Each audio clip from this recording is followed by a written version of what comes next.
nós sentimos a necessidade de trabalhar um pouco a participação feminina na construção do Ministério Público Federal.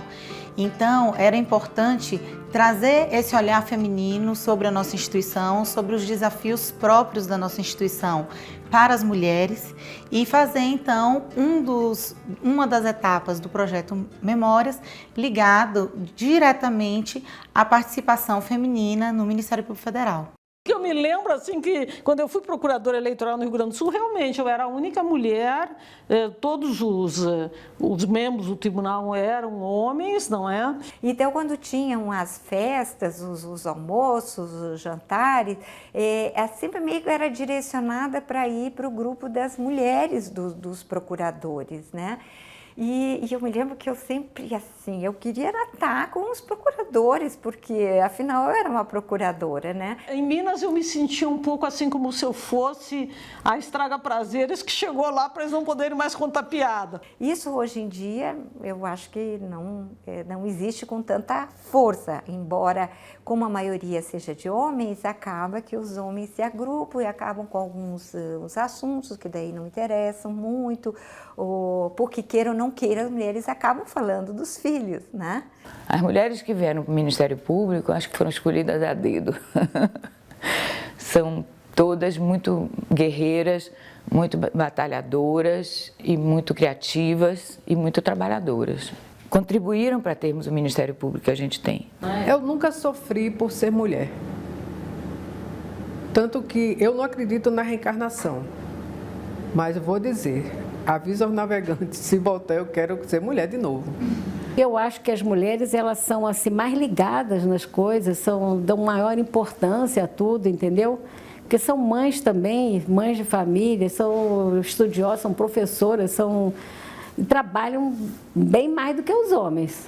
Porque muitas diziam aos homens praticamente o que deviam ser feito. Se vocês botarem isso, eles vão dizer que... E não raro os homens são considerados objetivos. Fulano é objetivo, fulano sabe tratar com a coisa.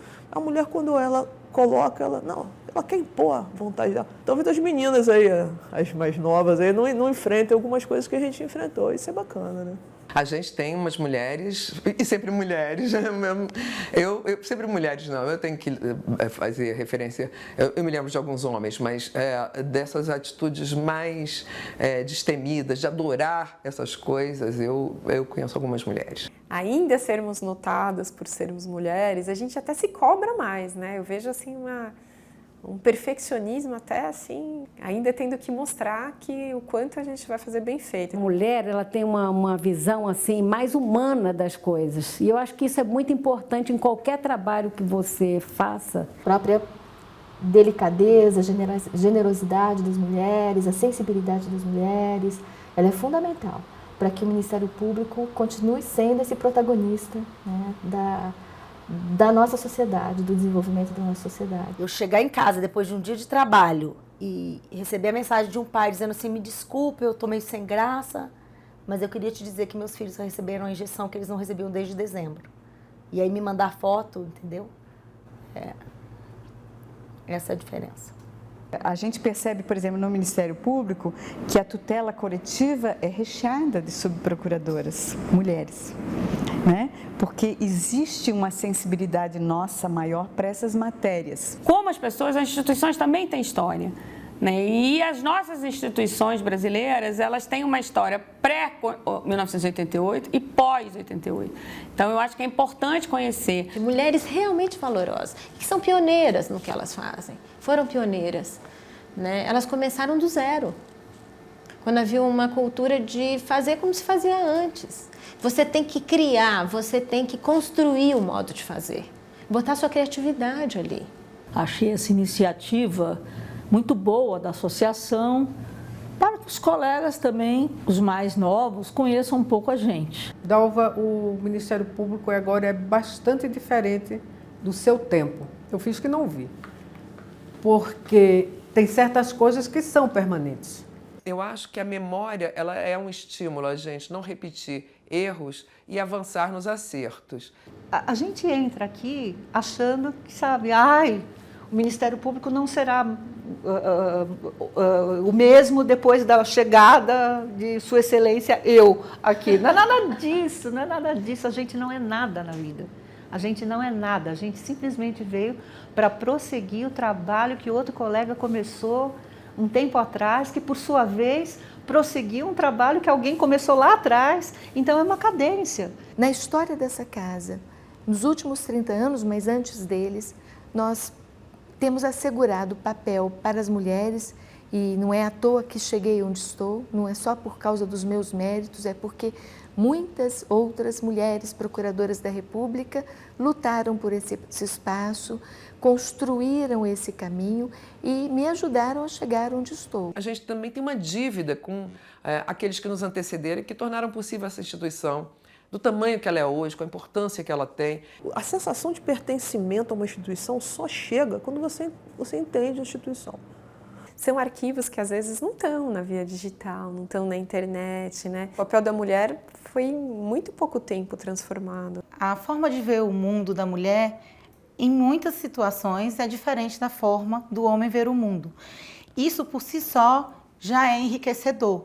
Então a gente precisa trabalhar com essas visões que as mulheres têm, conhecer essas visões e perceber como elas podem ser divergentes, interessantes e enriquecedoras quando a gente pensa em formar um valor ou construir uma instituição.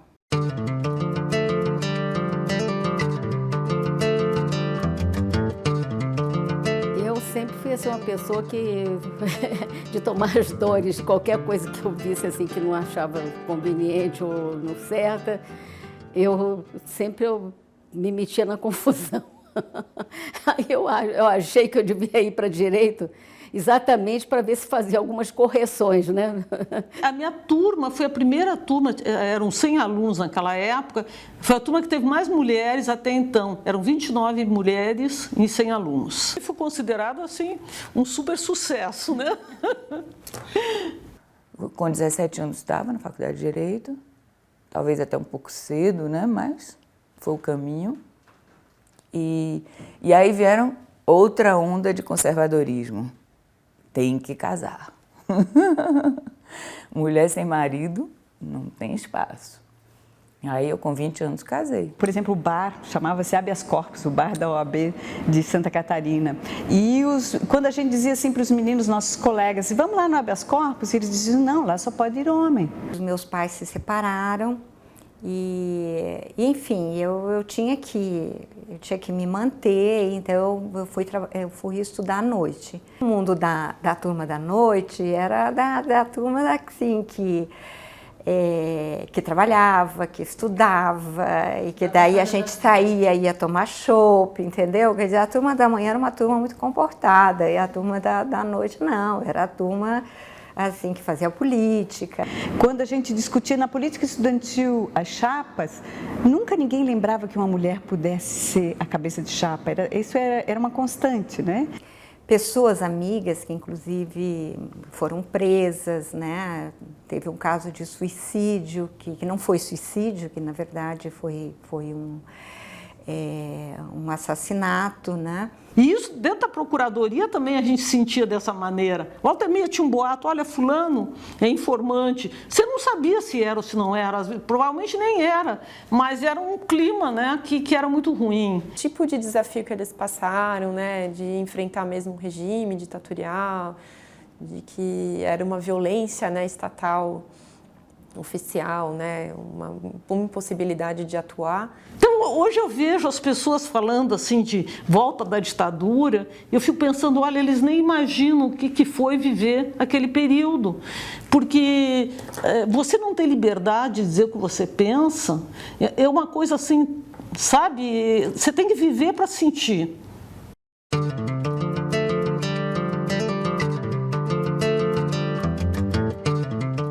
Nós contamos com uma vantagem em relação a ministérios públicos de outros países, porque o concurso público permite superar alguns obstáculos que as mulheres teriam para entrar numa instituição como essa. Várias carreiras jurídicas não aceitavam mulheres, não aceitavam assim, não era uma coisa... Eles não podiam dizer que não aceitavam, então eles reprovavam no exame psicotécnico. Então, eu tive uma colega, por exemplo, que entrou no mesmo concurso que eu já tinha feito vários concursos e simplesmente chegava no psicoteste, ela caía. Quando a gente fazia concurso, dentre as coisas, o terrorismo que a gente sofria, era da entrevista fechada. E a gente era treinada, principalmente as mulheres, a dizer várias coisas, tipo, vai trabalhar numa comarca do interior, numa comarca de praia, pode usar biquíni? Aí a gente tinha que responder, não, a mulher não pode usar biquíni, a juíza não pode ir à praia de biquíni. Você vai morar no interior, numa comarca do interior, e o seu namorado vai te visitar, ele pode ficar no seu hotel? Aí você tinha que falar, não pode, ele vai ficar... E eu sou da comissão de concurso, tem tanta gente que eu sei que entrou, que diz que entrou por minha causa, e que eu sei que é gente maravilhosa e que está fazendo um bom trabalho. Aí eu fico tentando fazer questões em que eu descubro o que eu faço a pessoa pensar na hora a respeito de uma outra... De um outro olhar para o Ministério Público, né? Daí eu cheguei no Federal, vim aqui fazer a prova oral em Brasília, né? E eu vim num dia antes, lógico, né? Para me preparar. E daí vim assistir a prova oral. Havia um examinador que não ia ter que se ausentar no dia seguinte, um advogado. Ele falou, olha, tem alguém aqui do dia seguinte? Porque aí eu posso já adiantar a prova. E eu tava lá de calça jeans, E ninguém nem reparou, sabe? Isso já, assim, para mim foi uma porta de entrada. Ele falou, então você não quer adiantar já fazer a sua prova de amanhã? E aí ninguém nem reparou que eu estava usando, eu não estava usando. A prova ocorreu num clima super descontraído, focado no conteúdo mesmo, né?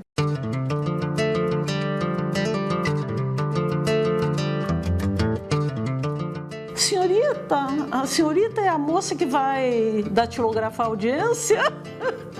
E não, eu sou a procuradora da República, está processando seu cliente, né? Mas, sabe, era uma coisa muito machista, na verdade, não é? Uma vez eu fui fazer uma audiência em Araçatuba, eu estava no início da carreira, e aí eu estava esperando lá, entrei na sala do juiz, e aí o juiz chegou, era um juiz jovem também, e o juiz chegou e falou assim, mas o que você está fazendo aqui? Eu sou juiz. Eu falei, ora, eu sou o Ministério Público. Eu chegava nos locais para discussão, nas prefeituras, autoridades, etc. Eles se dirigiam ao antropólogo, eles se dirigiam, às vezes, até ao motorista. Mas não a mim, assim. O motorista, então, que chegava de terno e gravata, era ele o procurador. Aí eu tinha que dizer, não, a procuradora sou eu. E aí o réu pega e vem com uma conversa mole pro meu lado. Sabe? Tipo assim, doutora está muito elegante hoje. Sei. Para com esse negócio de querer me prender. Eu não falto nas audiências. Eu virei e falei assim, olha, eu pedi sua prisão, a prisão, o senhor não foi preso e eu recorri disso. E tem um recurso, né, no tribunal e eu não posso desistir do recurso nem que eu quisesse. Né? Mas a senhora pode ir lá falar com o relator em meu favor. Duvido que se eu fosse homem, ele ia ter a petulância de falar isso que ele falou para mim, em audiência. Extremamente suscetíveis se a gente tivesse uma palavra mais irônica. E dizem que eu sou muito irônica, né? As más línguas dizem que eu sou muito irônica. E isso acontecia muito, assim. Ele falou, eu sou o superintendente, tal, não sei o quê. E ele levantou da cadeira. Uma atitude, eu achei realmente de enfrentamento, de um questionamento que poderia ter sido muito mais cordial. Teve uma resposta que talvez hoje eu não desse também, eu te confesso. A gente vai chegando aos 50 anos, talvez eu falei, senhor, se acalma, isso, eu estou passando por um ridículo. Eu não levantei também, e aí foi, entendeu? Mas foi a minha atitude de defesa. E na primeira audiência que eu fui fazer como procuradora da República no estado de Goiás, logo que fui lotada, entrei, a sala ainda estava vazia, me sentei na cadeira do Ministério Público e a servidora pediu para que eu me sentasse em outra cadeira, porque aquela área era a área dos estagiários. E eu passei muito nova, né? Hoje em dia já não me confundem mais, mas na época ainda me confundiam com estagiária, né? Entrava assim, a estagiária tá aí. Aí ficam, mas a senhora é tão nova, né? Já aqui, como que se... insinuando que Trata-se ali de uma atuação inconsequente, né? Como se fosse assim, um estudante.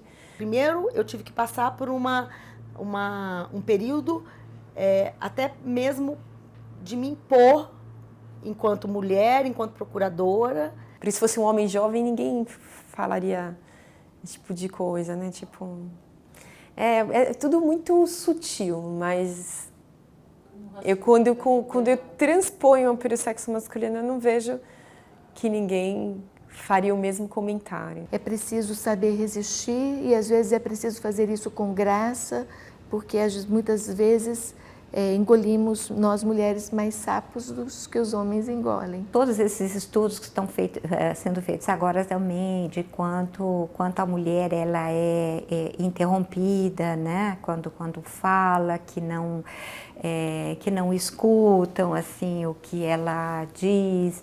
Dizer, né, sobre isso, né? Até uma forma de educação, né, na verdade, né? Porque sem interromper, seja homem, seja mulher, é forma de educação, né? Você tem que primeiro ouvir a pessoa e depois deixar ela falar, né, o que ela deseja, né? Lógico, se ela se estender loucamente, você tem que dar uma cortada, né? Na Constituição fala os deputados, os senadores, os ministros e tal. Aí, mas isso é uma linguagem porque o masculino abrange o masculino e o feminino é assim, é a regra portuguesa e tal. Eles não pensavam em deputadas, em senadoras, tanto que elas contam que não tinha nem no prédio do Senado, da sala, tinha o banheiro para as mulheres, para o Supremo também não tinha. Então, como que as mulheres estavam ali incluídas? Não estavam, elas nunca não foram pensadas, não.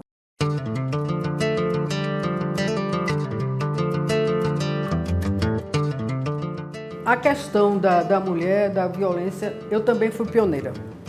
Eu estou dizendo que a modéstia não é o meu forte. Porque essa era uma questão, assim, pacífica, não é? É normal as mulheres sofrerem a violência, é normal não denunciar, é normal dormir com o inimigo, mas essa questão foi sendo levada. Eu fiz um pouco essa parte, porque eu nunca fiquei com o traseiro colado na poltrona.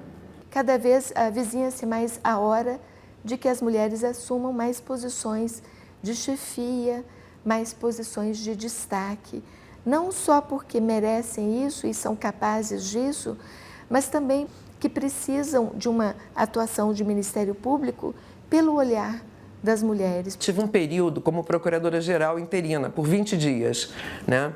Então, você descobre que, mesmo sendo um tema muito típico do Ministério Público Estadual, as varas da infância, as varas contra a violência doméstica, elas estão situadas na Justiça Estadual, você tem espaços dentro do Ministério Público para, enfim, fazer avançar a política. Porque antes, quando existia uma violência doméstica, sempre se procurava encobrir, agora não. E com essa nova lei, ela se tornou um crime que, uma vez que você denuncie, você não pode se retratar. E agora, na Procuradoria Federal dos Direitos do Cidadão, o tempo todo a gente também tem diálogos com o Ministério Público Estadual e dentro dos espaços do Executivo para fazer avançar a lei. É uma coisa que vai se transformando, é uma coisa que você vai abrindo as trincheiras. Cidadania das mulheres, né? É importantíssimo, assim como o MPT tem no que diz respeito ao mercado de trabalho, né? É importantíssimo esse trabalho que eles fazem também de alavancar os direitos das mulheres, né? Então, nós temos essas funções ligadas aos direitos das mulheres, né? A proteção das mulheres fisicamente aos direitos das mulheres, que diz respeito a esse leque, e temos também essa capacidade nossa de defendermos um espaço maior para as mulheres na carreira de membro do Ministério Público e também entre os servidores. Eu acho que isso é muito importante. E a gente tem um comitê de gênero, de igualdade de gênero, na PGR, e a gente também tem nas unidades. Então, acho que a gente tem que estar discutindo isso, porque as colegas mais jovens, elas trazem perspectivas mais diferentes, porque hoje tem muitas colegas no interior, né? Então, na PRM, nas Procuradorias da República nos municípios, que é uma realidade, metade dos nossos colegas estão em Procuradorias da República nos municípios, dos nossos procuradores da República. E muitas vezes, eu trabalhei em São Paulo, então se você verifica do centro ao sul para baixo, você vê que as unidades têm muitas mulheres. Mas quando você vai para o norte e o nordeste, não há tantas mulheres assim. Porque se tivesse, nós seríamos 50% e nós não somos 30%. Então, quando as mulheres, como é que estar numa PRM, num estado sozinha? Então, a gente tem que ver como é o apoio dessa colega e como é a perspectiva dessa colega. Em julho de 2015, eu assumi a coordenação nacional do GENAF no lugar do Dr. André, que recém tinha saído. E o trabalho do GENAF é um trabalho muito desafiador. Então, hoje, um partido, quando vai inscrever aquela lista de candidatos, pelo menos 30% tem que ser do sexo, hoje feminino, né? Porque, infelizmente, quem sabe um dia a gente vai estar lutando pela participação dos homens na política, né? Novamente, e aí a gente troca um pouco isso. Mas hoje, infelizmente, esse percentual mínimo é para a cota feminina. Eu não vejo, por parte da mulher, uma dificuldade em se propor a um trabalho como esse. O que eu vejo, e tenho certeza, depois de trabalhar 4 anos nessa área, de inclusive participar dessa audiência pública com os partidos, é que se não houver uma democracia interna nos partidos políticos, a chance da gente aumentar a quantidade, o percentual de deputadas, senadoras, vereadoras, governadoras, enfim, é muito difícil. Porque realmente é um mundo muito masculino e os partidos não dão, infelizmente, condições para essas mulheres serem efetivamente candidatas.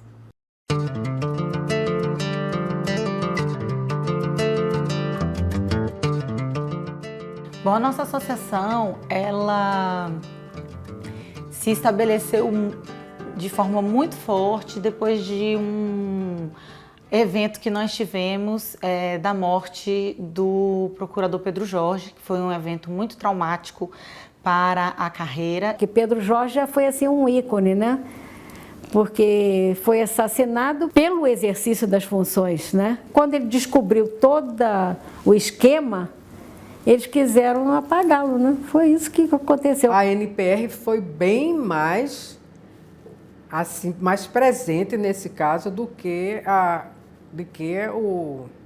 vamos dizer, o Ministério Público na sua estrutura, da chefia. Quando foi julgamento, a NPR, na época o presidente era o Henrique Fagundes, o Henrique decidiu que cada estado mandaria um procurador, que em princípio seria o delegado da NPR, para que a gente também tivesse um mecanismo de pressão, enfim, né? Tudo era assim, era telex, telegrama, mas não sei, foi como um rastilho de pólvora, né? Aquilo foi muito, muito importante, né? Naquela época, porque a gente já estava começando o movimento de redemocratização, as pessoas tinham mais coragem de falar. A gente já era um grupo do concurso, né, que tinha feito o encontro. Nossa turma tinha uma identidade.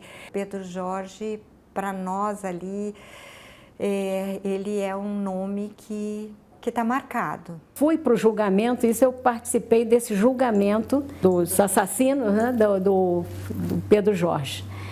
Eu estive no coisa, inclusive conheci a mãe dele, e assim até eu fico emocionada porque lembrando dela, porque eu passei o julgamento todo segurando a mão dela.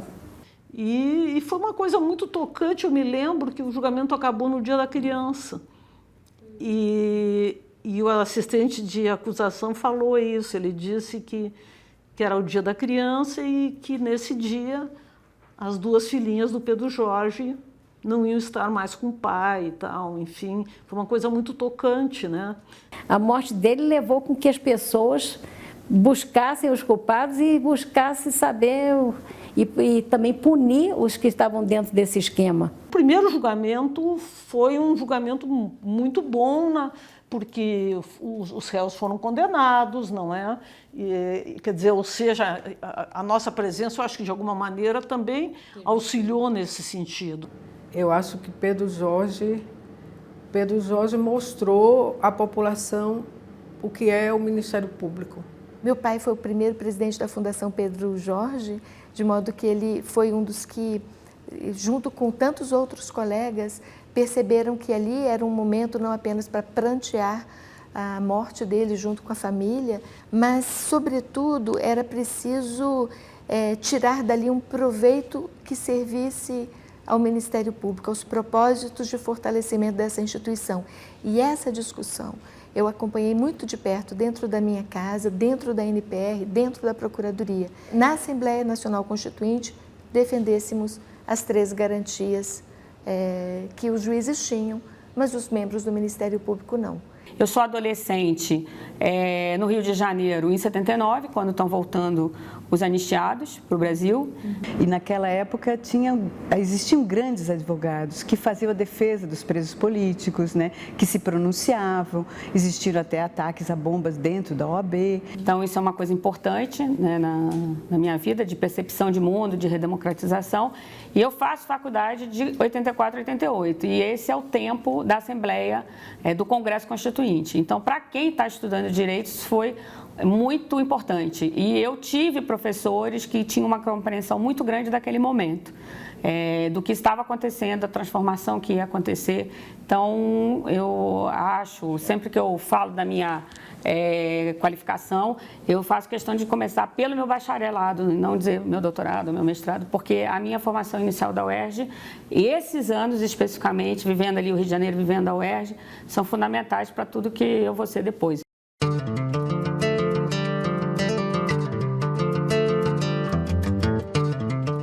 Se você olhar a missão da gente na Constituição, é uma missão muito vasta e muito forte e de muita responsabilidade. E isso é uma coisa que eu acho importante também. Eu acho que o Ministério Público não pode esquecer o quanto ele tem de responsabilidade nas costas, cada um de nós, cada um dos membros. Quando a gente assumiu essas atribuições na área de tutela coletiva, todo mundo achava uma coisa assim que, puxa, não existia em lugar nenhum, era só nosso. Nosso Ministério Público, ele tem sido muito pesquisado. Eu mesmo dei entrevista a vários pesquisadores europeus para entender, né, como é que é essa função assim, do penal e do não penal. E, assim, é uma surpresa, é um encantamento saber que tem uma instituição forte como o Ministério Público, lutando em favor de direitos humanos, tendo essa possibilidade de recorrer à via judicial para proteção de direitos humanos. Na área da tutela coletiva, eu fui durante quase 10 anos, pouco mais de 10 anos, membro da 6ª Câmara de Coordenação e Revisão e por isso tive a oportunidade de visitar muitas aldeias indígenas. Você sai do gabinete e vai lá. Isso é uma experiência de vida. Você sentar, entendeu? No chão, de noite, e deixar o povo falar.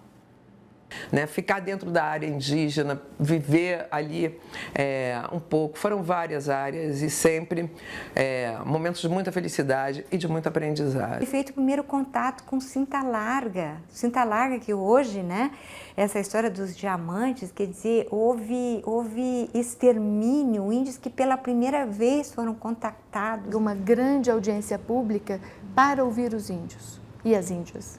Né? E foi uma experiência muito interessante e essa experiência com as comunidades indígenas me ensinou muito claramente que ninguém fala por eles. Dentro da aldeia, cada um fala por si. E às vezes uma reunião que pode durar 3, 4 horas acaba se estendendo por 10 horas, porque cada um fala por si, todos têm o direito de falar. E a gente começava a entender o que estava acontecendo no Brasil. E um poder que te dá a possibilidade de você trabalhar também imensamente em prol dessa sociedade. Entendeu? O que a gente viu lá fora, a gente passou por alguns ministérios públicos, né? Espanha, Índia, Itália mesmo, França, nesses encontros internacionais, eu não tive no da China, mas também passaram pelo de lá, as instituições são completamente diferentes, algumas vinculadas efetivamente aos governos, o que é ruim para o Ministério Público, que o Ministério Público tem que estar distanciado de tudo. E há também uma ausência de hierarquia interna que é excelente para o Ministério Público, que é a tal da independência funcional. A independência do Ministério Público brasileiro é algo, é uma preciosidade, é um tesouro que nós temos, que nós não podemos nunca perder. É a nossa independência que é ameaçada o tempo todo, né, que é atacada o tempo todo, e é exatamente isso que nós não podemos jamais perder, porque é isso que garante essa nossa atuação firme, forte, corajosa, destemida, é isso que nos garante essa atuação. O que nos permite afrontar alguns interesses, que tem algumas rebordosas também para o Ministério Público, né? Infelizmente. E aí pode acontecer o que aconteceu na Inglaterra, que aconteceu de perderem os nomes e eles terem que agora repensar formas de trazerem as pessoas da iniciativa privada para tocar os grandes casos lá. Isso também foi um paradigma que quebrou na minha cabeça. Achei que só no Brasil acontecia, né? Casos de corrupção de linhas de metrô,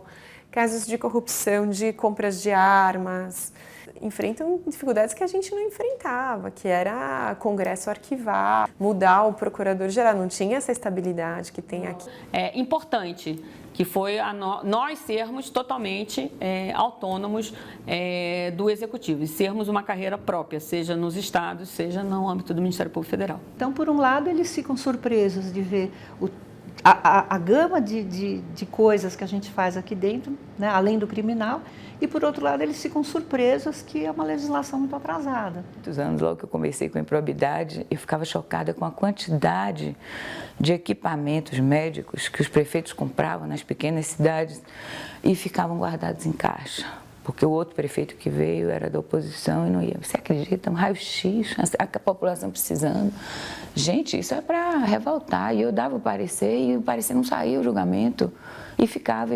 Aí eu me esquecia, saía de férias, quando eu voltava, certamente já tinha sido julgado, e aí meu colega já viu, e eu não sabia, e aquilo se perdia. E isso, graças a Deus, está acabando. Então, eu acho que esses sonhos todos estão pouco a pouco se realizando. Na época que eu atuei no crime, foram 8 anos, eu só ouvia falar dos meus processos quando eles prescreviam. Quer dizer, ninguém era preso, ninguém era condenado. Que uma coisa é absurda, aí você já procura onde que você vai enquadrar aquilo, entendeu? E aí tem Constituição, tem tudo, e as leis. Porque o fato da pessoa ser importante, ser governador, ser presidente, não impede que ele tenha uma busca e apreensão e que ele seja processado. Então, a gente vê isso hoje, né? Mas nos primórdios do Ministério Público não tinha disso, não. Inaugurou uma nova era no Ministério Público. É pioneiríssimo nessa história de ir na casa de gente importante.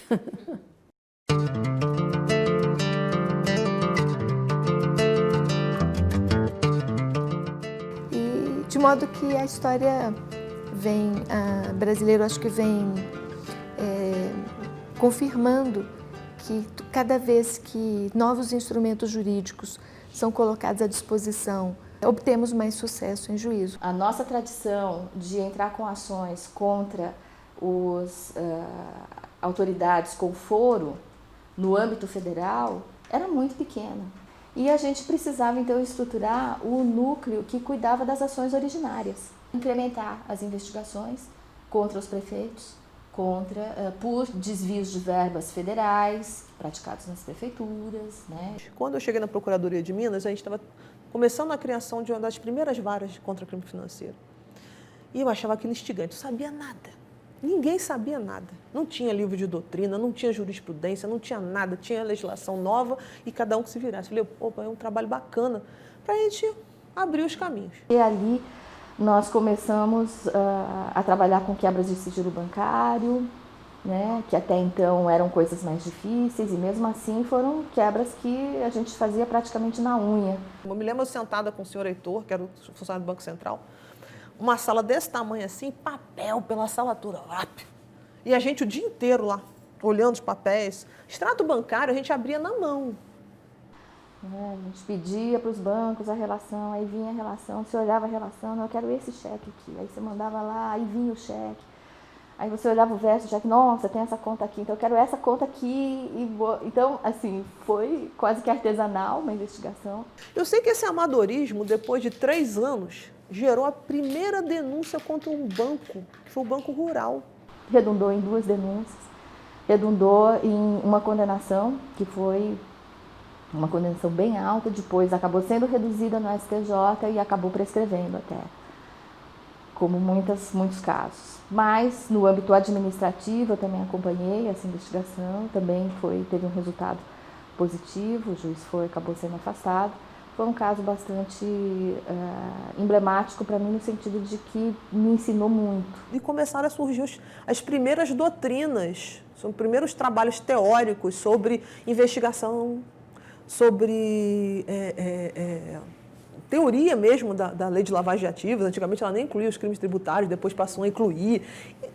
Isso foi num crescente. Um caso muito rumoroso que foi a fraude do Tribunal Regional de São Paulo, do juiz Nicolau e o ex-senador Luiz Estevam. O volume de patrimônio desviado foi extraordinário, a sangria dos cofres públicos foi intensa.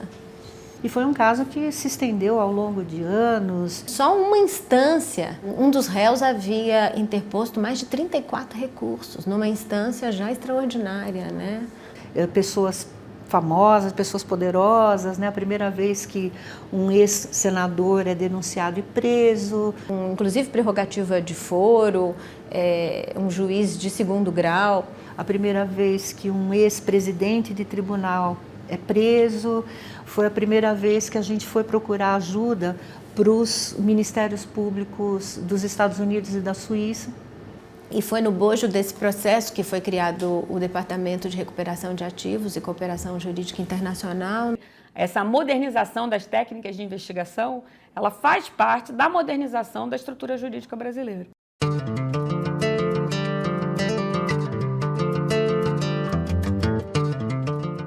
E na década de 90, no final dos anos 90, havia no Brasil uma atuação muito intensa de esquadrões da morte. Os jornais retratavam diariamente a barbárie que cometiam, decapitando pessoas, matando jovens, numa atuação muito intensa que até então não se sabia que estava vinculada ao tráfico internacional de drogas, uma rota que começava a se estabelecer, oriunda da Bolívia.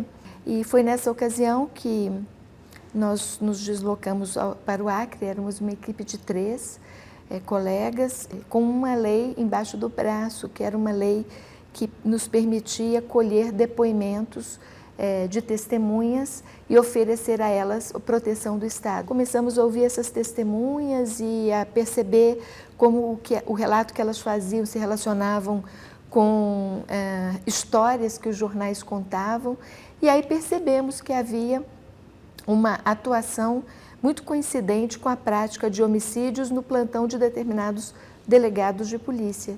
Puxando esse fio da meada é que nós conseguimos desvendar essa quadrilha que era liderada por um então deputado federal chamado Ildebrando Pascoal.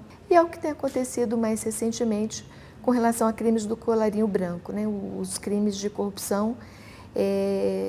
O Ministério Público tem tido muito sucesso em desvendá-los exatamente porque tem utilizado instrumentos mais adequados, instrumentos jurídicos mais adequados para o desvendamento desse tipo de crime. A Operação Lava Jato mostra isso muito claramente. E uma coisa que é inegável, que é na Lava Jato, a gente teve uma confluência de pessoas, isso é inegável dentro de uma instituição. Entendeu? Você tem todo tipo de atuação. E tem pessoas que não raro fazem a diferença. Força-tarefa da Lava Jato tem sido uma experiência realmente enriquecedora para mim, né? Começou a se habituar a trabalhar em grupo e realmente é necessário, senão a gente não tira mais férias, né? Porque como que alguém se inteira de um caso tão grande? O ano passado eu ofereci a maior denúncia da minha vida, 600 páginas de denúncias, 100 pessoas presas no caso de tráfico. Aí como você tira férias e alguém assume uma coisa desse tamanho, né? Hoje em dia é impensável a gente trabalhar sozinho. Tem muitos colegas qualificados em diferentes áreas, com diferentes formações, uns que vieram do MP estadual, outros que vieram de uma atuação civil, outros que já vieram da advocacia. É uma experiência, né, que o Brasil está vivendo, que vai e já está fazendo, em alguma escala, esta mudança de percepção com relação a um dos piores males da corrupção, que é a impunidade no Brasil. Porque a corrupção não tem fronteira. Corrupção em todos os lugares, seja aqui na América Latina, na Europa, nos Estados Unidos. Tem que ter uma troca de informações. E hoje a troca de informações é feita de uma forma muito mais séria, e que tem informação tem poder. Relacionamentos com autoridades de outros países no campo da cooperação internacional é extraordinário. Os números da Lava Jato, eles impressionam mesmo. Nós estamos vendo que pessoas que nós nunca imaginávamos antes estão respondendo processo, estão respondendo inquérito, estão sendo até presas. Antigamente a gente não via isso. Então eu sou grande admiradora do pessoal de Curitiba, da Força Tarefa. À medida em que nós fomos trabalhando, produzindo resultados, atingindo eventualmente interesses, né, mais poderosos, tanto econômica quanto politicamente, a gente começa a ser foco de algumas atenções e começa, sem dúvida, a sofrer aí algumas ameaças, né?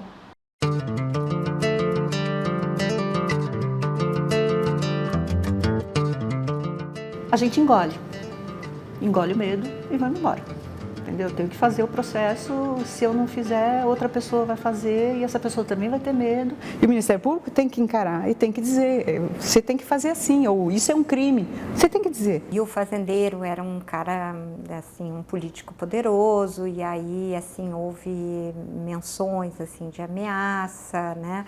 De ter o carro com o pneu furado, quer dizer, deu um tiro que deram no meu carro.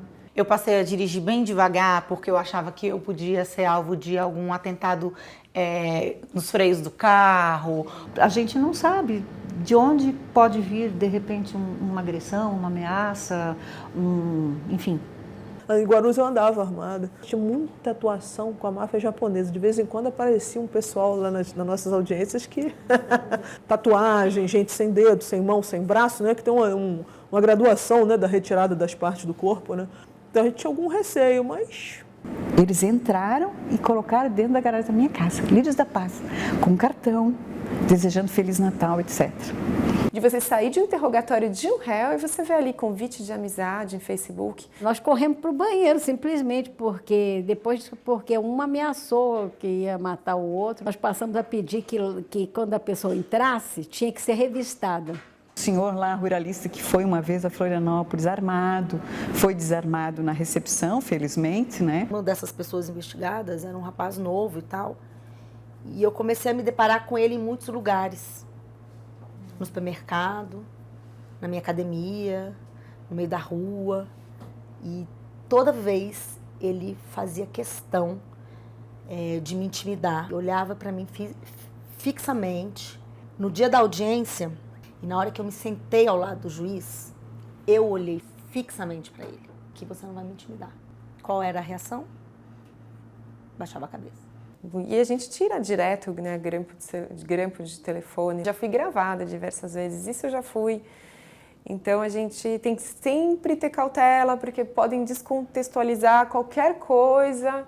Eu venho sofrendo uma série de procedimentos disciplinares, o que não deixa de ser uma ameaça à sua atuação, né? E recentemente eu soube que um parlamentar pediu que me calassem.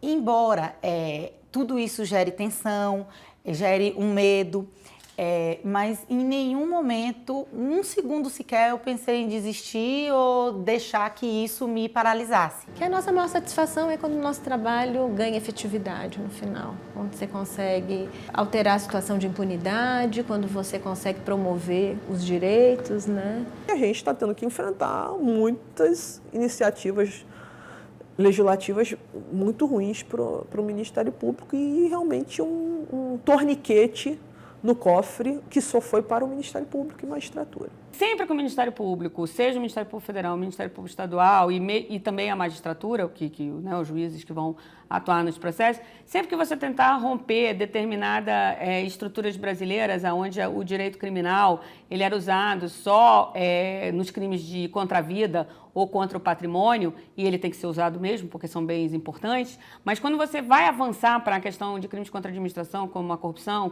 delitos econômicos, crimes contra o sistema financeiro, vai haver uma resistência. 2013 foi um momento muito especial em que se iniciava as denúncias de corrupção e se iniciava o combate à corrupção.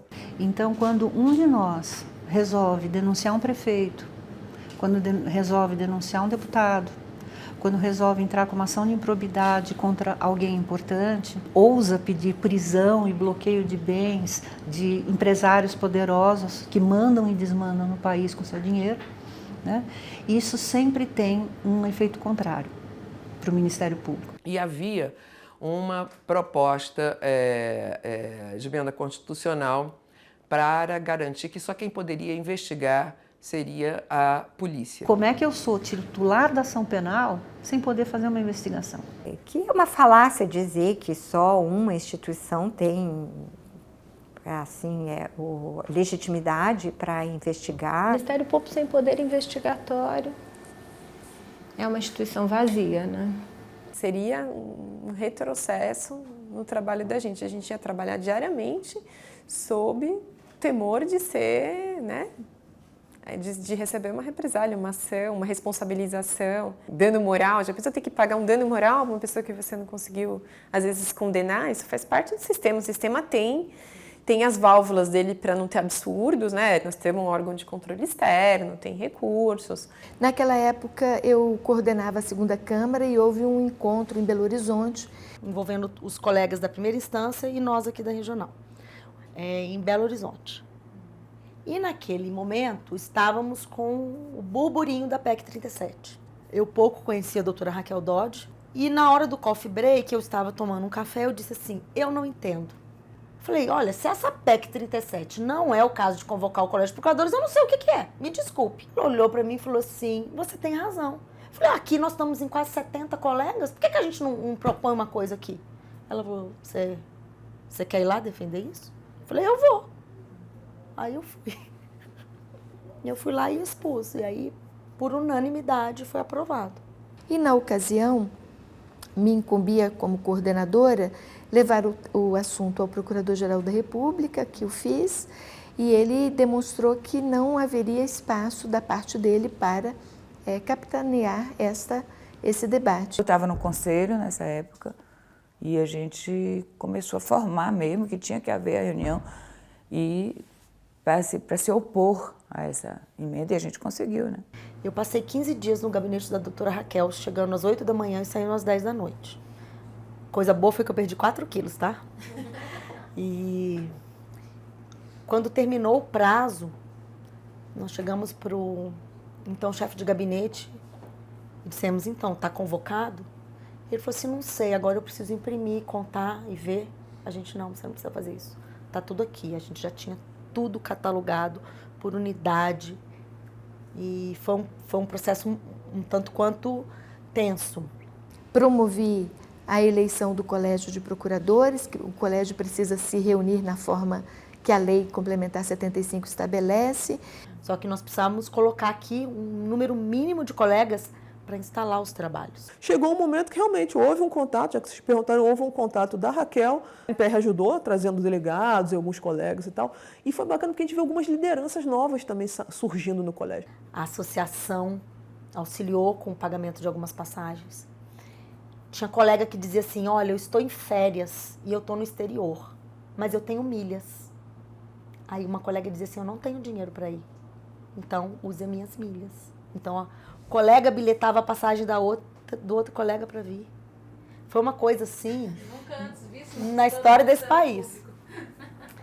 E aí nós, é claro que também a gente teve eu acho assim, o universo conspirou naquele momento. Você tem que ter um conjunto de instituições com potencialidade de investigar sob pena de, se aquela falhar, você não ter alternativas. Então, a sociedade ela se deu conta disso, de que ficar só nas mãos de uma única instituição podia significar pouco combate à corrupção e pouca elucidação de graves violações de direitos humanos. Mas esse apoio popular que a gente teve, que abraçou a causa, que entendeu, olha, se o Ministério Público deixar de investigar, muitos corruptos de alto escalão não vão ser pegos, acho que foi a gota d'água que faltava no copinho. E aí gerou aquela vitória grande lá na PEC 37, né? Graças ao bom Deus. E quando foi marcada a data, a gente não sabia que o povo ia sair às ruas com a bandeira contra a PEC 37 no dia anterior.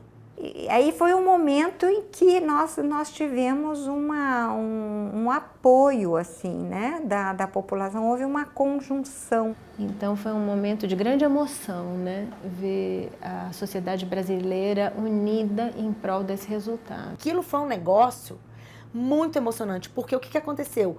O povo saiu pra rua com bandeira, com placa, PEC 37 não. E a gente tinha o Colégio de Procuradores no outro dia.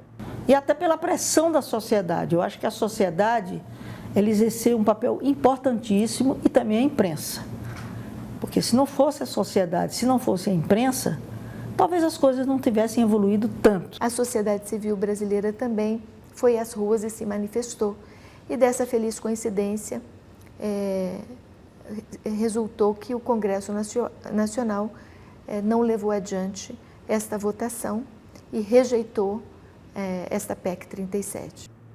Então, assim, nós passamos o dia inteiro, todo mundo reunido e muitos políticos indo lá e a imprensa. Membros do Supremo Tribunal Federal, do Superior Tribunal de Justiça, a Corregedora Nacional de Justiça, vieram também, acho que todos os ex-procuradores-gerais da República, além do procurador-geral que presidiu esse nosso conclave. Então aquilo acabou tendo um destaque jamais imaginado no momento que eu, tomando um cafezinho em Belo Horizonte, disse, poxa, é o caso, né? Mas vamos sair da nossa zona de conforto. O Ministério Público nada mais é do que o representante da sociedade, o defensor dos direitos sociais, dos interesses da população, contra eventuais abusos de poder, contra eventuais desvios que ocorram por parte das autoridades. Então, na medida em que nós somos esse defensor da sociedade, ver que a sociedade reconhece esse papel e que apoia o papel é muito importante para a gente, porque a gente percebe que está indo no caminho certo. Eu acho que essa visibilidade é muito importante. É importante para que a população continue a acreditar em alguma coisa, e no Brasil é muito difícil acreditar em alguma coisa. Então, essas diversas enquetes que classificam o Ministério Público como uma instituição em que a população ainda tem confiança, isso é muito importante, muito acalentador, muito estimulante para nós todos que estamos lutando lá, principalmente na ponta, né? Nós trabalhamos muito e na época eu me lembro bem que foi feito um trabalho até com os delegados, né, dos estados, que a NPR ela tem seus diretores, né, somos em 11, mas a gente dividia entre os delegados do estado o trabalho, corpo a corpo. Né? Na época eu exercia a atividade de procuradora-chefe em Sergipe. Eu usei essa liderança à época para o engajamento da sociedade em favor do Ministério Público. Reunião com vários parlamentares para explicar o porquê da necessidade, que não era uma briga corporativa do Ministério Público, é uma briga em prol da sociedade. Você é mais um investigando. A gente não queria que os outros deixassem de investigar como queriam em relação a gente. Nós queríamos também investigar. Então, ao longo desses anos todos, a luta de todos nós, e principalmente da nossa associação, a NPR, é de fazer ver o quanto existem projetos de lei que são colocados ali por interesses não republicanos e são exatamente para cortar as asinhas do Ministério Público. Eu acho que aí a compreensão também da importância do Ministério Público e da magistratura independente e autônoma cresceu muito e a sociedade brasileira, ela compreende isso hoje muito bem. A gente sempre falou, desde o início, quando começou a Lava Jato, que tínhamos que impedir que aqui acontecesse o que aconteceu na Itália com a Operação Mãos Limpas, né? E assim, o tempo vai passando e me parece que a gente está indo assim no mesmo sentido, né? Agora vamos aguardar, a gente tem uma eleição agora, podemos renovar boa parte do Congresso Nacional, né, que é a instituição responsável pela edição dessas leis ou desses projetos que estão em tramitação. Então, eu acho que talvez esse ano seja um marco decisivo para isso.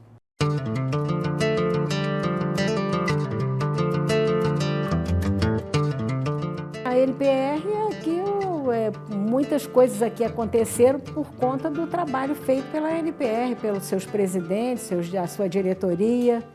Ela começou, claro, ela era pequena, nós também fomos crescendo em número, e a NPR está sempre presente, seja para demandar os nossos direitos, seja para defender algum colega que está sendo atacado. Mas, sobretudo, ao longo desses anos, a NPR tem tido um grande foco em manter as prerrogativas dos membros do Ministério Público Federal como uma forma de proteger a sociedade. Nos momentos mais difíceis, quando a gente estava vivendo, né, períodos de exceção, com procuradores gerais escolhidos pelo regime, a NPR se posicionava. E isso, para nós, era extremamente importante, sempre foi. Sempre buscando o melhor para nós. E sempre nos esclarecendo também sobre as coisas. Sobre o que está acontecendo. Lutaram pela conformação do Ministério Público na Constituição e na Lei Complementar, na forma como ele é hoje, e que vem lutando desde então para que tudo isso seja mantido e respeitado. A história da NPR, se vocês pegarem aqui o nosso álbum de fotografias das presidências, nós vamos ver que nós só tivemos uma única mulher presidente da NPR, que foi a procuradora Ela Vieco, hoje subprocuradora-geral da República. A associação começou a ter uma participação política muito mais intensa no período que a Ela foi presidente. Eu acho que eu fui usada por ser mulher, pessoa para se opor a um procurador-geral que era o Brindeiro, né? Eu acho que a NPR ela tem que ser o mais possível independente do procurador-geral. Para mim isso aí é uma coisa assim fundamental. Quando eu entrei na carreira, a doutora Ela era a presidente. Meu primeiro encontro nacional dos procuradores da República em Belo Horizonte, em 97, a doutora Ela era a presidente da NPR. E era numa época que não se falava tanto dessa questão de gênero, você não tinha tantas mulheres, né? Então, realmente é uma figura de destaque. Uma época em que teve a primeira tentativa da lei de mordaça, e aí a gente estava lembrando assim, dos embates com lá na Câmara, no Senado, de a gente entrar no plenário, muita discussão, a gente conseguiu segurar. A associação de classe ela existe para defender os interesses dos seus associados, sejam ou não os interesses da chefia da instituição. A NPR é o nosso porta-voz, assim, né, institucional, tanto das nossas demandas como carreiras, né, e faz o difícil e árduo trabalho de tentar dialogar com o Congresso, com o Executivo, que são as partes que mais têm, assim, né, oposição, que fazem mais antagonismo com o nosso trabalho, né? Acompanha diuturnamente no Congresso Nacional todas as alterações legislativas que possam influir. É muito bom essa percepção de que nós podemos contar com uma associação de classe que, além das nossas vantagens corporativas, tem a compreensão do nosso papel institucional. Em casos onde eu atuei, onde houve necessidade, e a associação jamais me faltou. Sabe, sejam com notas públicas, seja com o uso do Fundo de Assistência Judiciária, porque eu fui processada por vários réus. Precisei recorrer à NPR, sim, né? Porque quando nós atuamos, né,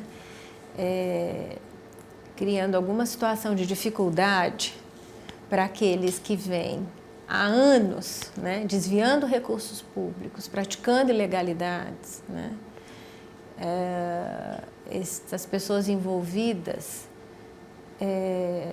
pensam sempre que a melhor defesa é o ataque, né? Porque não são poucas vezes que a gente é processado, que a gente é hostilizado, então essas ações de desagravo, tudo isso, né, é importante até para a nossa autoestima, porque a gente se sente às vezes muito desprestigiado, muito atacado, muito ameaçado. Então a NPR sempre faz esse contraponto, sempre apoia interna e externamente, funcionalmente. A associação ela não é uma longa-manos do procurador-geral. Ela não é uma longa-manos, não é um representante sindical do grupo que está no poder. Não, ela é realmente a voz legítima dos seus associados.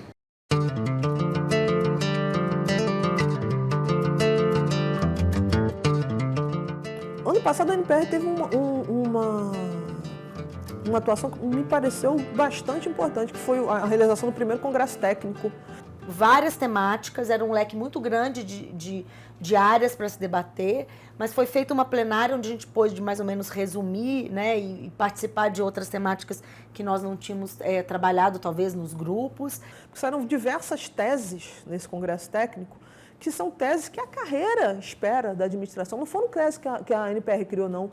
De benefícios, de bônus, de coisas boas para a carreira. Não é financeira, não. É de crescimento da carreira, de estrutura, de formas de trabalhar, que a carreira pleiteia da administração. O que se extraiu dali foi muito interessante. Agora, depende muito da NPR, agora colocar em prática algumas questões que foram levantadas ali. E aí a gente vê, né, quanto trabalho invisível que é feito, né? Às vezes a gente colhe um fruto, depois um benefício visível e sabe de todo o trabalho invisível que foi feito por trás. Então, às vezes a gente é até bom ir nessas, né, quando a gente tem uns encontros para valorizar mesmo, porque são coisas que os colegas fazem, né, por disposição mesmo, por acreditar, né? Então, por que o que a carreira não está sendo atrativa para as mulheres? Né? Então, todas essas coisas a gente foi discutir no nosso congresso técnico para ver por que as mulheres não estão querendo ou estão procurando outras carreiras. Eu vejo o seguinte, que existe uma barreira no ingresso. Que essa questão do início da carreira nas cidades distantes tem afastado um pouco as mulheres, né? De se afastarem de família, de se afastarem dos grandes centros, dificuldade de acesso, às vezes ficar sozinha numa PRM, né? Talvez uma questão também de medo de físico, né? Eu acho que isso não é motivo para desistir, pelo contrário, isso é um motivo de estímulo. Nós temos procuradoras jovens que são verdadeiras guerreiras, elas estão indo lá para a Amazônia sozinhas, estão enfrentando ruralistas, estão enfrentando madeireiro, estão enfrentando tráfico internacional com uma força assim que a gente até desconhecia, surpreendente. Você precisa ter mais mulheres que aceitem esse desafio, né? Mas que podem se tornar locais melhores até por conta do trabalho delas, da experiência delas. E elas vão lá para cidades que elas nunca ouviram falar. E elas desempenham, e elas têm iniciativas, e elas dão exemplo, né? Mas apesar disso, e eu converso muito com elas, a gente vê o quanto elas ainda têm dificuldade com essa autoconfiança, né? A autoconfiança é uma das poucas coisas boas da idade, a gente adquire, né? Então, mas isso é uma coisa assim que a gente tem que trabalhar com as novas gerações, né? Com as nossas meninas. E mais que isso, eu acho que esse trabalho, todas as colegas que eu tenho que trabalharam assim, em procuradorias pequenas, onde não tinha praticamente suporte nenhum, não tinha infraestrutura nenhuma, elas enriqueceram muito em termos de experiência com esse trabalho. Elas passaram a ver um Brasil totalmente diferente do que elas conheciam. E eu acho que isso é muito importante. Eu própria, por ter trabalhado em diversos locais, o Brasil que eu vejo hoje não tem nada a ver com o Brasil que eu via antes de entrar na procuradoria ou quando eu era jovem, não é? É muito diferente. Os jovens no começo da carreira têm que assumir assim, esse bastão aí dessa luta e abrir o caminho mesmo. É difícil a gente sair da zona de conforto, mas o Ministério Público é o que é hoje porque cada um assumiu a luta que apareceu na sua frente, né? Eu, quando entrei, não tinha, a interiorização era muito pouca, nem existia essas procuradorias mais isoladas. Mas é uma herança que talvez nas minhas antecedentes e eu não assumimos porque ainda não caiu no nosso colo.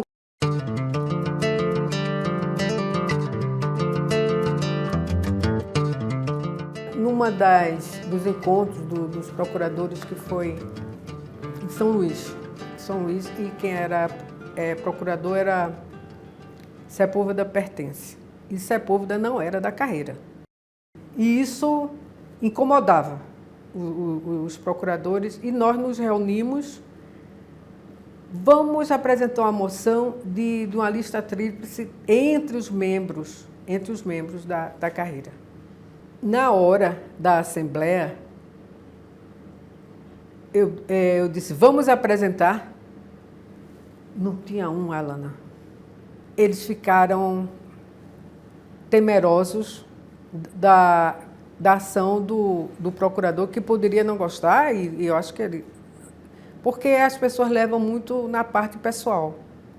Mas não é uma parte institucional. A classe toda queria, mas é aquele querer calado. Mas aí eu apresentei. A senhora sofreu algum tipo de retaliação? Ele me retirou do eleitoral.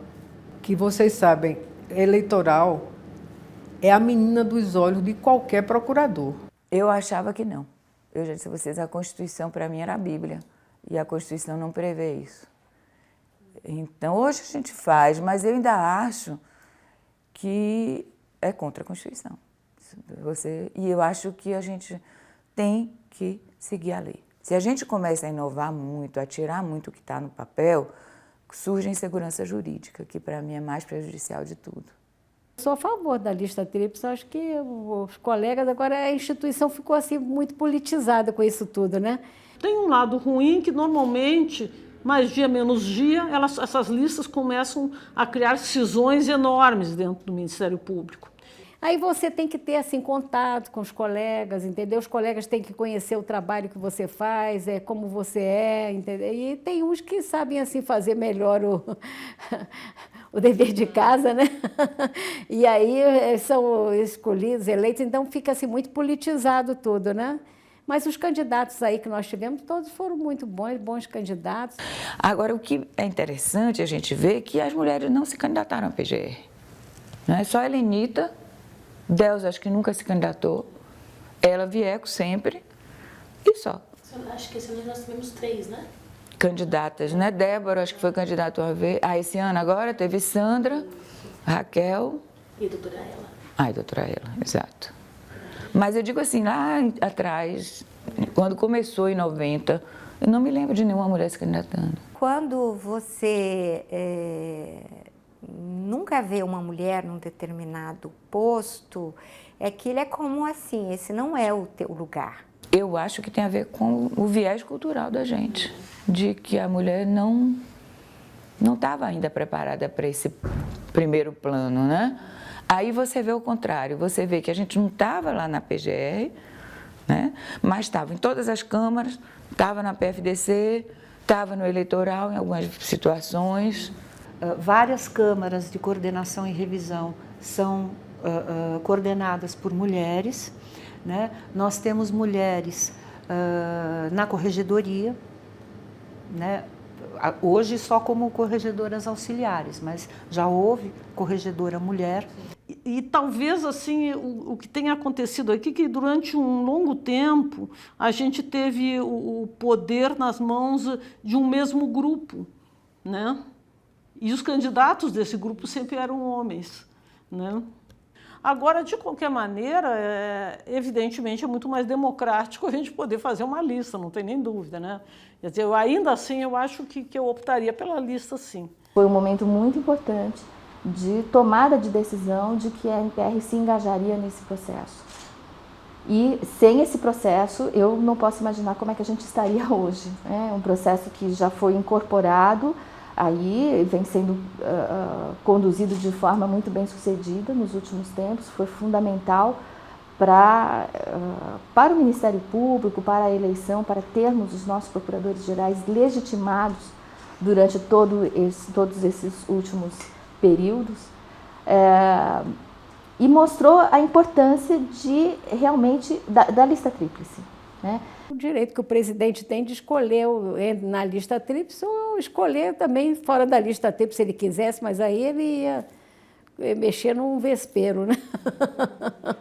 Apesar de ser ter nascido dentro da NPR, do seio da NPR, a ideia de realizar a lista tríplice, mas nós achamos que a sociedade merece que essa lista tríplice seja institucionalizada, prevista na Constituição e também realizada pela própria instituição e não pela associação de classe. A lista tríplice é um grande fator de estabilidade da nossa instituição. ela permite que esta instituição funcione não sobre a lógica de agradar o poder, mas sobre a lógica de fazer bem o que deve ser feito. E por que digo isso muito claramente? Porque aqui não se cultiva uma tradição de ir se comportando de modo que algum dia eu seja escolhido por Procurador-Geral da República ou Procuradora-Geral por um mecanismo que não seja absolutamente republicano. É ao contrário, o que faz a lista tríplice? Ela exige de cada procurador coerência, uma história institucional pela qual ele possa responder perante os seus pares e perante a opinião pública. E não há ninguém que conheça melhor qualquer candidato a procurador da República do que aqueles que convivem com esse procurador ao longo de toda uma carreira. O nosso compromisso é muito clara e diretamente vinculado ao que fazemos e não a quem agradamos. Então, eu acho que a lista tríplice ela cumpre esse papel de ser um instrumento que coleciona aqueles que num determinado ano, num determinado momento histórico, têm condição de exercer essa atribuição. Até aquela forma caricata, desrespeitosa de se dirigir a mulheres tem que acabar. E eu acho que isso ajuda. Né? Quando você tem uma Raquel Dodge, você tem uma Carmen Lúcia, você tem uma Laurita, não é possível que ainda venha aquelas piadinhas de mau gosto, ainda venham... Né? É muito importante reconhecer que hoje estamos aqui naturalmente, não houve, né, acho que houve uma evolução nesse sentido e que bom que temos hoje essas mulheres nesses lugares. Se elas vão fazer uma gestão diferente, mais ou menos eficiente, eu como mulher vou tender a dizer que elas serão sim muito eficientes e que serão gestões diferenciadas. Eu acho que as mulheres têm algumas características como a sensibilidade e eu diria, da minha experiência pessoal, muitas vezes as mulheres são muito mais duras, no sentido de muito rígidas e firmes dentro daquilo que elas estabelecem como seus parâmetros e seus limites. Você levar em conta a emoção é algo que faz uma diferença. Eu acho que isso pode sim fazer uma diferença em termos de justiça social, em termos de justiça nos pequenos casos e na forma de resolução de pequenos problemas. Ao mesmo tempo, eu penso que a atual Procuradora-Geral da República, ela vai ter uma cobrança imensa. Uma cobrança imensa por ser a primeira. Entendeu? Vai ter uma cobrança imensa por ser a primeira. Como as mulheres têm ao longo de toda a vida. Porque você tem que ser sempre melhor.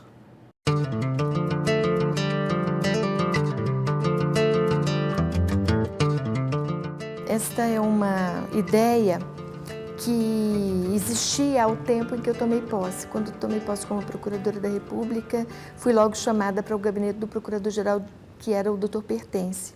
Trabalhei com ele nessa assessoria por uns 4 ou 5 anos. Quando então surge a Lei Complementar 75 e a ideia dessas assessorias ela foi desestimulada para que os procuradores atuassem apenas nos seus ofícios, que é como a gente chama. E mais recentemente houve a retomada desse modelo, com mais ênfase, né? Na ponta, há uma certa frustração, e não sou eu só que digo isso, não. Não sei se alguém já sentou aqui e disse isso, falou, vai falar.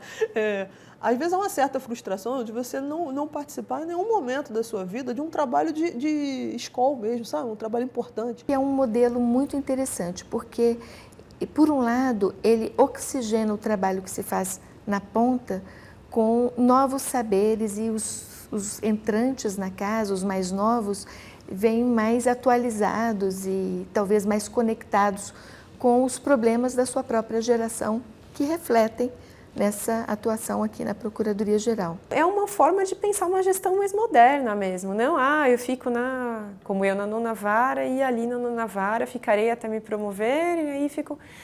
E aí a gente perde a chance, né, de ter, nem que temporariamente, transitando as pessoas com experiências diversas. Que uma equipe formada por servidores e procuradores, ela vai render muito mais. Inclusive chamando colegas de outros ramos, que era uma coisa que o Rodrigo também tinha sido muito criticado, por chamar colegas do MPDFT. Nós temos hoje na assessoria da PGR colegas do MPDFT, do MPT, do MP dos estados. Então, isso é uma prática que, para mim, não tem volta e realmente deu um pulo de qualidade no trabalho desenvolvido pela Procuradoria-Geral da República enorme. Aqui, na minha gestão, eu tenho também usado o mesmo modelo, agora sob uma forma que eu não chamo de assessorias, eu chamo de secretarias. Criei várias secretarias, algumas que não existiam, como a Secretaria de Direitos Humanos e Defesa Coletiva, a Secretaria da Função Penal Originária, a Secretaria Constitucional, que são todas secretarias diretamente vinculadas com a matéria que é própria. Por outro lado, eu tenho tentado que a composição dessas secretarias conte com um corpo misto de procuradores e procuradoras, o que tem também sido muito interessante. Uma dificuldade no recrutamento das procuradoras, muito porque, para que venham morar em Brasília, elas precisariam que suas famílias a acompanhassem. Nem sempre isso é possível e nem sempre isso se revela tão fácil quando recrutamos um procurador da República homem. As mulheres, em geral, acompanham e estimulam mais facilmente a carreira de seus maridos do que o contrário.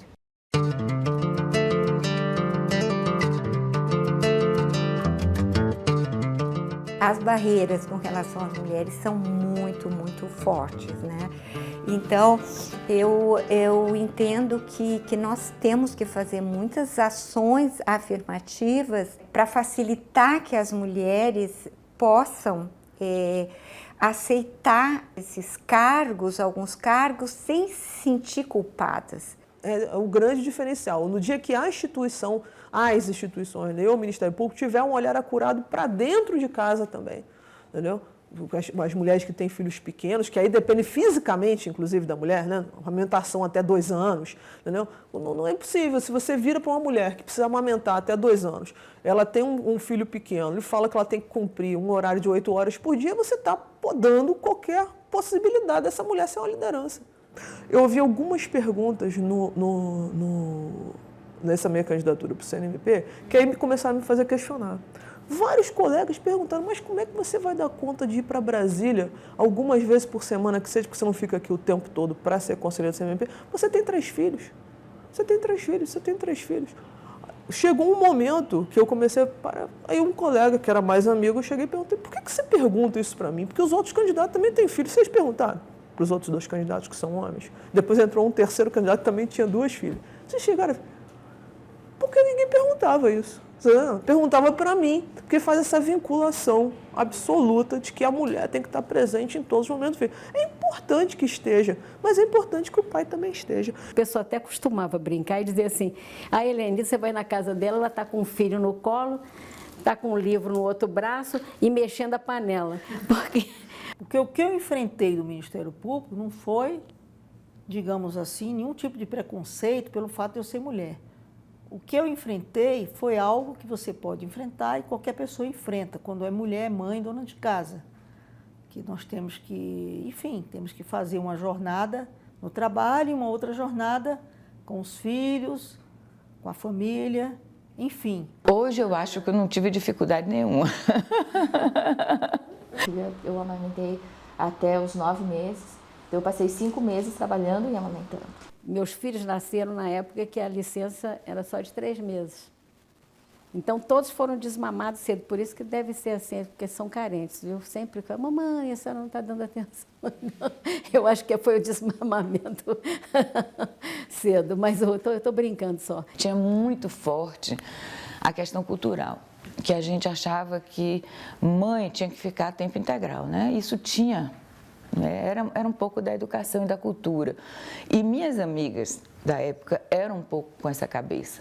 Eu estava para ir para a terra Yanomami quando eu descobri que estava grávida da minha 2ª filha. E aí disse para eles, olha, eu não posso, era uma área de incidência muito grande de malária, fiquei com medo. E aí eu frisei para eles, olha, eu não vou porque estou grávida. E aí o grande xamã Yanomami, Davi Copenaua, veio para abençoar a minha barriga. Então eu acho assim, um gesto de uma generosidade generosidade absurda.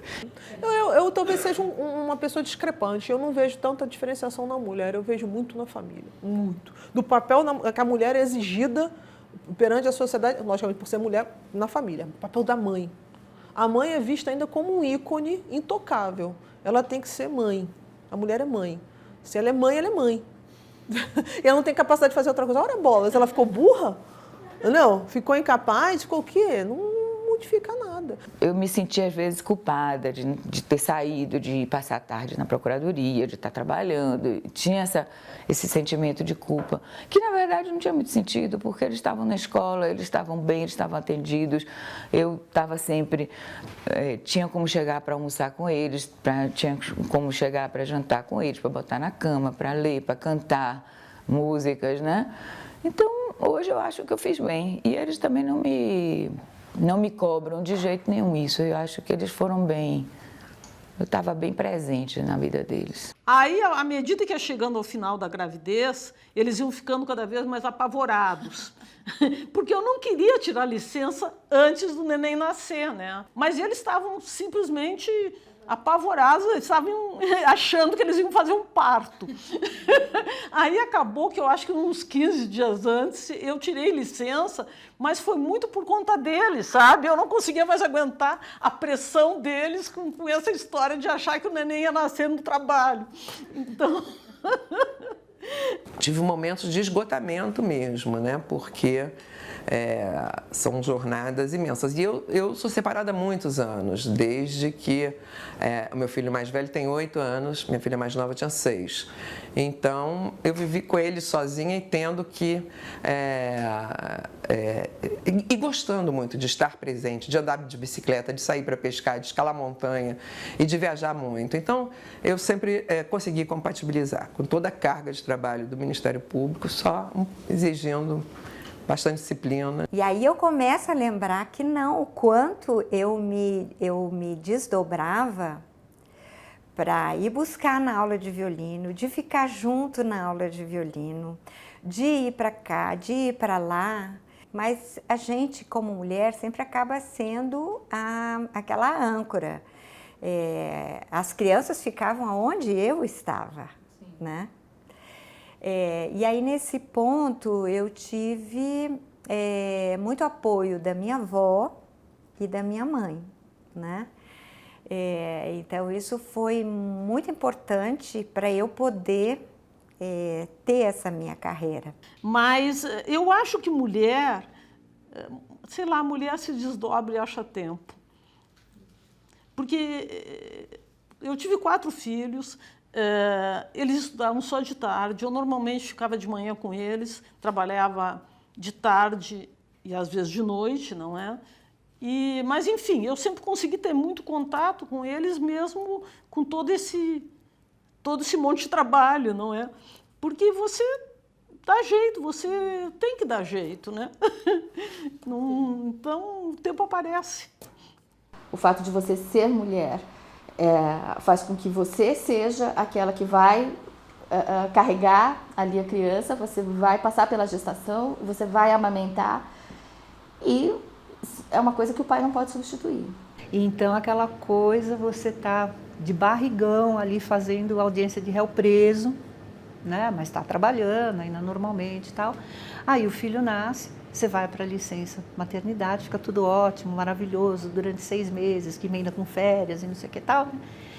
E aí, no primeiro dia que você precisa voltar a trabalhar, eu cheguei na procuradoria com o olho desse tamanho, que eu fui chorando o caminho inteiro, me sentindo assim, a última das mães, né? Porque tinha deixado o filho ali sozinho. Mas isso acontece com todas nós, né? Não é uma coisa exclusiva de ser procuradora da República. Né? Mas eu tinha a possibilidade de trabalhar em casa, de levar processo para casa, tinha a possibilidade de chegar um pouco, fazer um horário que encaixasse ali entre, né, as mamadas, eu ia trabalhar. Né?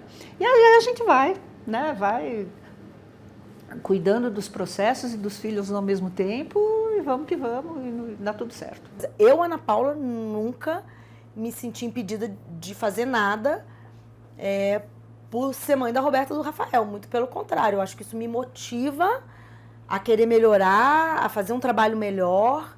A mulher, quando opta, por exemplo, pela maternidade, a maternidade é uma experiência de uma riqueza extraordinária. Mas quando você revisita temas, quando você tem um novo olhar sobre uma determinada situação, você se enriquece. E quando você se enriquece, você vai poder dar essa nova visão, essa nova ótica, também no seu trabalho. E o meu filho veio de um ambiente agressivo, que era um abrigo, né? Ele era uma criança muito agressiva. E as pessoas têm naturalmente uma tendência, né? Uma criança mal criada, uma criança que faz uma malcriação, a responder com autoridade, né? E ele, por todos os problemas de trauma que tinha passado, ficava mais nervoso e daí ficava mais incontrolável e mais... Ele era bebezinho, eu brigava com ele, fazia uma coisa errada, ele batia a cabeça no chão, assim. E aí a minha realidade dentro de casa me fez aprender ainda mais a me tornar equilibrada, porque como lidar com uma criança que veio de um ambiente de desequilíbrio? Eu é que tinha que me tornar uma pessoa melhor. E aí sim passar uma tranquilidade para ele, aí sim na hora que ele estivesse tranquilo, conversar com ele.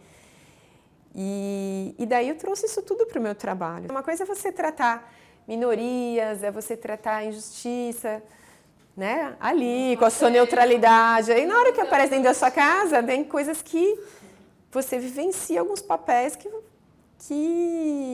aí te mostram a real que vivem, né? As pessoas. Eu adotei o Caio, que foi até a questão que veio, né, ser levantada aqui dentro, que tinha essa diferença de tratamento de crianças adotivas, porque não tinha que amamentar. Eram esses argumentos que eu escutava, né? São realidades diferentes e que eu me lembre, direitos humanos a gente sempre nivela por cima, né? Sim. E daí saiu, acho que foi o Trajano até que fez a portaria, mudou. E aí até me penitencio, eu falo, nossa, se eu não fosse mãe, se eu não tivesse passado por isso, não teria me atentado para essas questões, né? Então eu acho que as experiências pessoais para a gente, das nossas vidas, podem trazer coisas que transformem também a realidade de outras pessoas, né? E isso é uma das coisas que eu me orgulho aqui. O Ministério Público está sempre em construção e está sempre aberto a essas modernizações, né, as mudanças da sociedade. E aí eu fico pensando, né, olha, o quanto é rico a gente ter realmente membros de minorias, né, membros com deficiência, membros homoafetivos, porque vivem realidades que a gente às vezes quer imaginar, mas às vezes não consegue. Perguntam sempre se eu sou lésbica, ou por que eu não casei, ou se eu não posso ter filho. E é engraçado, porque te rotulam de várias coisas que eu tenho sido enfrentada por profissionais que querem saber por que eu quero adotar mais uma criança. Como se... já ouvi várias vezes em entrevistas sigilosas, mas por que mais um? Por quê? Já não tá bom? Você não tem marido mesmo? Você é sozinha? E é um ramo assim, que eu estou sofrendo, mas imagina que um homem sozinho, e nessa situação, que um homem sozinho pode sofrer até mais preconceito. Um homem que queira adotar sozinho, eu fico pensando, que deve ser rotulado, não, deve ser pedófilo, não, deve ser... Perguntou se eu tinha namorado, eu falei que eu tinha. Então por que você não teve filha do seu namorado? Então, tipo, são perguntas que remetem a esse pensamento mais antigo, né? Porque não é um plano dele, não é um plano meu. Um filho é um plano para a vida inteira, né? Sempre tive a vontade de adotar mesmo. E às vezes eu vejo as famílias que adotam 10, 20, falo, tem gente que tem ainda mais, né? Um desejo profundo. E que por que não, né? A vida não é ser sua mãe. A vida não é ser sua procuradora. A vida não é só ser sua mulher. Mas é um tripé. Então, se um tiver meio capenga, igual esse negócio aqui de luz de vocês, é um tripé. Se tiver um capenga, a luz vai cair. Então, assim, a maternidade me completou. Mas eu acho que eu consigo balancear isso bem para o meu tripé ficar bem fincado, entendeu?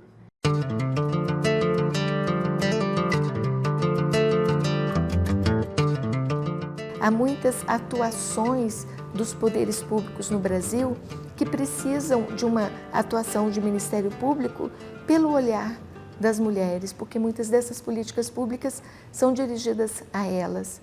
O Brasil, e dou um exemplo, o Brasil tornar-se-á um país melhor se o seu IDH se elevar. E para que esse IDH se eleve, é preciso que a educação melhore, tenha mais qualidade. E as mulheres são muito preocupadas com a educação dos seus filhos. Mais mulheres numa instituição que cuida de políticas de educação e da qualidade delas pode ser um fator-chave para que o país avance mais rapidamente. Se a pessoa quiser amar o seu país, modificar o que pode ser modificado. Se você for uma lutadora, então eu acho que o Ministério Público é uma bela carreira e é um campo em que você poderá fazê-lo. É preciso coragem. E você vai enfrentar todo tipo de interesse escuso. E ser uma pessoa que haja de acordo com a sua consciência, para poder dormir em paz. Porque quando você gosta do que faz, você faz bem. Quando você conhece o que você faz melhor ainda. E técnica. Você é uma vida estudando. É que elas não parem de lutar nunca. E não parem de tentar fazer nunca. Tudo. Né? Tem sempre alguma coisa para ser feita. De ir para pequenas cidades, ir para locais em que tem uma atividade criminal super pesada, etc. Essas eu acho que elas estão criando uma força interna no Ministério Público Federal que nós, mais antigas ou mais experientes, temos que tirar o chapéu. E essa luta agora com a interiorização, acho que muito importante. A mulher com os mesmos direitos, com a mesma segurança que um homem assumir essa função, e a mesma capacidade, e ser julgada pelo seu trabalho, né? Não pelo seu gênero. E quando você tem um ideal de justiça, seja ele como advogada, como defensora, como magistrada, como promotora, como procuradora, você fala, não, é ali que eu quero chegar, eu sei que eu posso fazer a diferença, nem que seja... É a história do passarinho, né? Que pega a aguinha com o bico, mas é o que ele pode fazer, ele sabe que ele está fazendo o que lhe cabe fazer. Né? Pode não apagar o incêndio todo, mas ele está ajudando ali. Não pré-julgar, não ter preconceitos, é sempre duvidar, é não medir os resultados por quantas ações foram julgadas procedentes. Acho que se nós pudermos dar esse recado para as futuras gerações, de nos aproximarmos cada vez mais da sociedade, de uma sociedade ainda tão marcada por relações desiguais, né, e entender que nós temos um papel nessa possibilidade de transformação grande, eu acho que isso é importante. Eu acho que, recentemente, a gente teve um Ministério Público muito vocacionado exclusivamente para a área criminal, se largou a tutela coletiva de lado, não concordo com isso. Eu acho que a sociedade se aproximou de nós através da tutela coletiva, não da área criminal. Nós não podemos abandonar atribuições que, na Constituição Federal, têm o mesmo peso. Mas a gente tem que reconhecer que o sofrimento é a sociedade que nos traz, né? Os movimentos, as organizações, é eles que nos contam. Então, que a gente tem que ter muita essa capacidade de escutar. Ter sempre a visão de que você está aqui para fortalecer a sociedade e velar pelos direitos da sociedade. Então, o bem comum é a primeira atenção que nós temos que ter. Se você quer promover direitos humanos, se você quer promover a igualdade, a inclusão, a cultura de paz, a cultura de respeito, você tem espaço aqui para trabalhar e dar sua contribuição. Mas a gente é uma democracia em construção, o país então a gente sempre vai ter essa questão de muda a legislação, não muda a legislação, de movimentos sociais de um lado ou de outro. Isso faz parte do nosso país. Agora a gente tem que ter uma perspectiva de que a gente faz parte de uma instituição e que a gente pode contar com essa instituição e contar com os colegas quando a gente estiver em momentos de aflição. E que todos nós vamos passar por momentos de aflição, seja individuais ou seja, institucionais. Eu brinco assim, meu marido não gosta muito, mas eu brinco que o meu maior caso de amor é com o Ministério Público Federal. Realmente ser Ministério Público e não estar Ministério Público, você tem que ter a vontade de alguma forma, fazer a diferença. Que te faz voltar para casa, sinceramente, com a sensação de dever cumprido. Venham para o Ministério Público, permaneçam no Ministério Público, que é uma carreira riquíssima, que é uma carreira que nos dá muito mais do que pede para a gente, né?